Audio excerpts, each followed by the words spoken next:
Trois changements sont apportés par la loi pour une république numérique du 7 octobre 2016 pour les chercheurs. Ces changements sont contenus dans les articles 30 et 38 de cette loi et ce sont des dispositions qui ont été intégrées dans le Code de la recherche d'une part et dans le Code de la propriété intellectuelle d'autre part. Ces dispositions procèdent de la volonté du législateur d'ouvrir les données scientifiques, c'est-à-dire d'en permettre une large diffusion. Ce faisant, le législateur a, selon les cas, suivi les recommandations de la Commission de l'Union européenne qui avaient été émises en 2012, soit à anticiper les changements à venir relatifs aux droits d'auteur, notamment dans la future réforme du droit d'auteur. Ces dispositions concernent 3 points. Tout d'abord, l'open access. La deuxième concerne l'exception de texte et data mining, dite l'exception de TDM, donc d'exploration ou de fouille de données. Et enfin, la troisième concerne la libre réutilisation des données à caractère scientifique.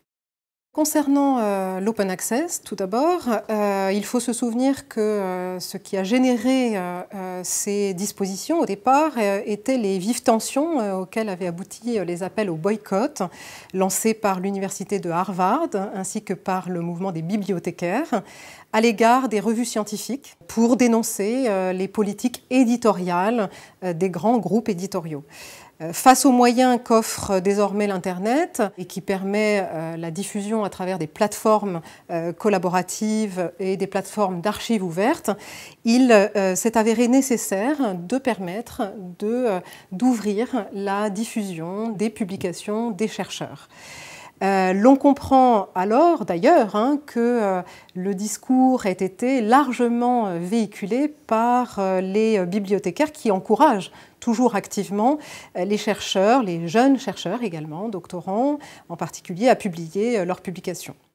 Plusieurs conditions sont requises par la loi pour que puisse être mise en œuvre l'open access. Première condition, il faut qu'on soit en présence d'un écrit scientifique, bien sûr, que cet écrit scientifique résulte en fait d'une activité financée majoritairement sur fonds publics. La deuxième condition est que cet écrit scientifique doit être publié dans un périodique paraissant au moins une fois par an. Troisième condition, dès lors que l'éditeur met lui-même cette revue ou cette publication gratuitement à disposition par voie numérique, ou que, à défaut, à l'expiration d'un délai courant à compter de la date de la première publication, sachant que ce délai est de 6 mois maximum pour ce qui concerne les revues publiées dans le domaine des sciences, technologies et médecine, 12 mois dans le domaine des sciences humaines et sociales, alors,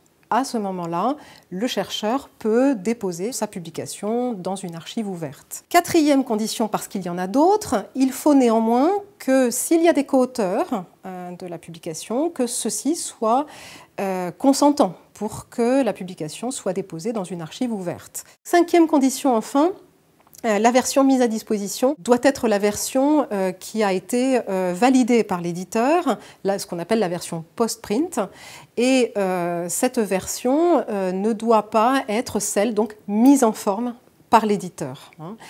Ce qu'il faut préciser également, c'est que la version qui sera destinée à la diffusion large, à la diffusion open access, c'est une version qui ne devra pas être exploitée commercialement.